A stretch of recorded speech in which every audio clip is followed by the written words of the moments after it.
Now let's talk about data quality services. And in this video, I just want to give you an overview of data quality services and what it will do and kind of give you a head start on learning more about it.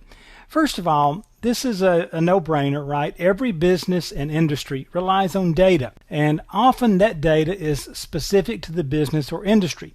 Walk into any business, into industry, and you hear acronyms, terms that you've never heard before.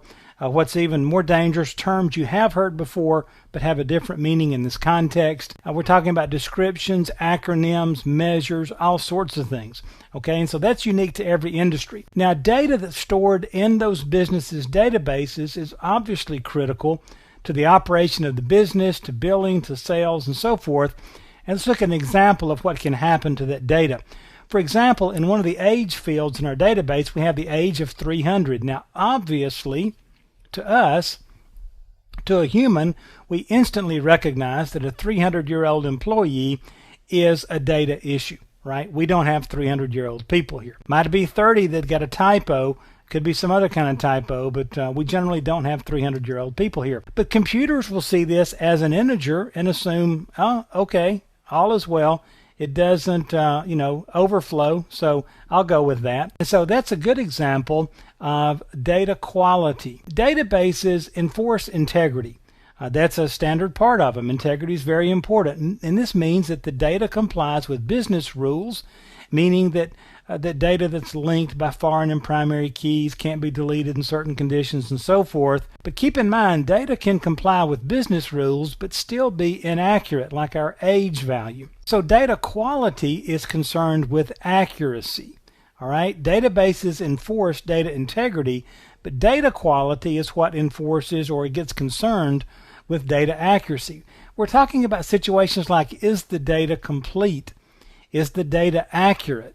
Is the data consistent, especially across multiple locations and so forth? And so data quality services is part of two new features that's being introduced, and really introduced is a little bit strong word. That's Microsoft's word.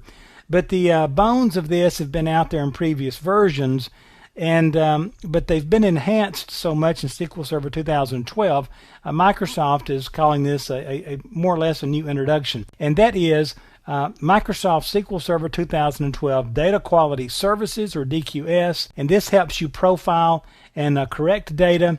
And then there's Microsoft SQL Server 2012 Master Data Services, which I'll talk about in just a few minutes in a separate video.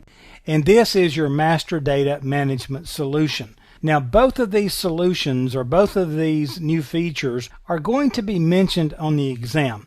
And what I'm going to suggest to you, this could be a whole nother 7 or 8 hour course on these two features. So I'm just going to mention them to you here, and I'm going to talk a little bit more about them in another couple of videos, give you a little bit more in-depth coverage on them, but strongly suggest that you go out and read about these before you go sit this exam, and even get your hands on some of this and play with installing them and so forth, okay? But there's all kinds of information out there on Microsoft's website and out there in some third-party books and stuff. But again, this is going to go way deeper than we can go in this course. But make sure you take a look at this, because they do mention it on the exam. They don't go very deep in it, at least historically they haven't, but just be aware of this, okay? So anyway, data quality services is a really great feature that's been needed for a long time, and that is to make sure that we get control of the quality of the data that we're running our businesses with, and especially as we're using them in our databases.